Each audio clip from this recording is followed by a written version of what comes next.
Bonjour, c'est la Générale Bara. Je ferai les lives tous les jours dès que possible.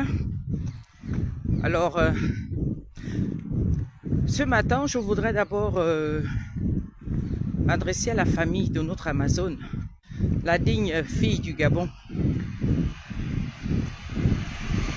Daniel Aoba, qui a été injustement jetée en prison. Quelle honte! Quelle honte, parce que la diffamation est un crime au Gabon.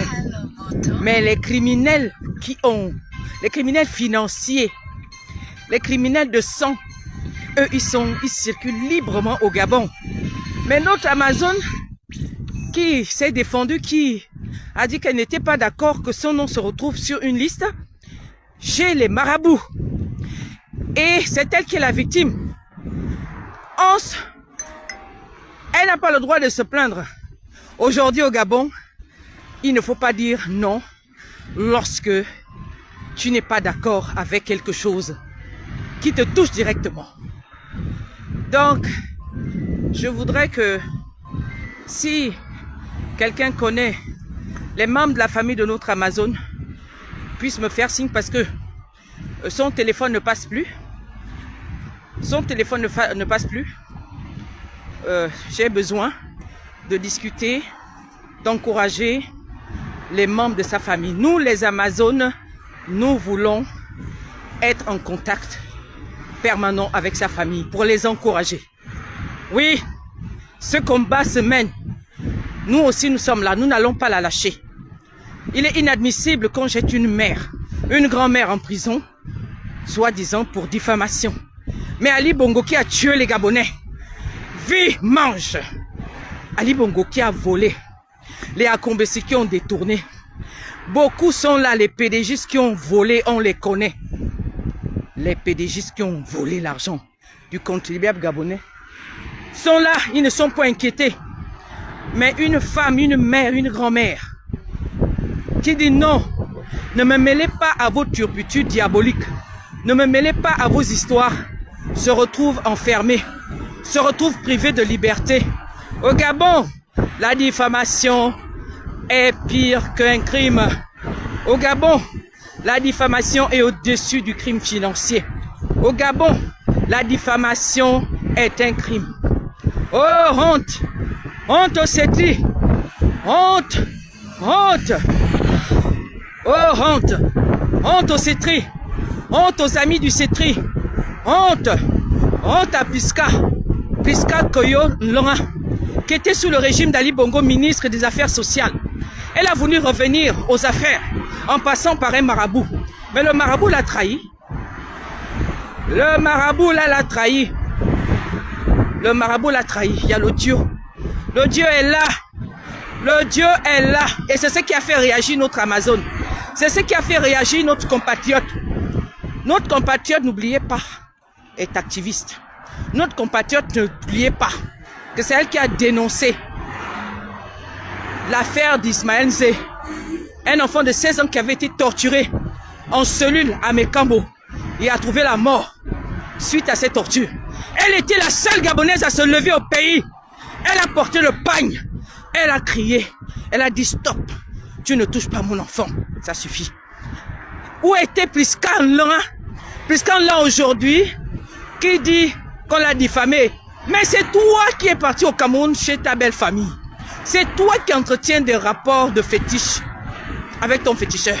Le féticheur a dit que non. Il a dit que non, ce que tu demandes là, non, il ne peut pas. Qu'est-ce que tu voulais faire? Que voulais-tu faire? Que voulais-tu faire pour que ton féticheur dise finalement non? Pourquoi? Il a dit que ses esprits et Dieu n'étaient pas d'accord avec toi. Que voulais-tu faire, Priska? Priska, dis-nous ce que tu voulais faire. Qu'est-ce que tu as fait? Nous avons cette liste. Et ce n'est pas Aoba qui a inventé ça. Aoba n'a pas inventé quoi que ce soit. Wegi Zuba Dama, tu étais fort lorsqu'elle était venue te soutenir. C'est comme ça que vous êtes. Vous aimez que les gens vous soutiennent. Et au moment qu'ils sont en besoin, au moment qu'ils sont en détresse, on ne vous voit plus. C'est comme ça que sont les politiciens gabonais. C'est comme ça que sont nos politiciens gabonais. Ils vous reconnaissent seulement quand vous êtes là debout et eux ils sont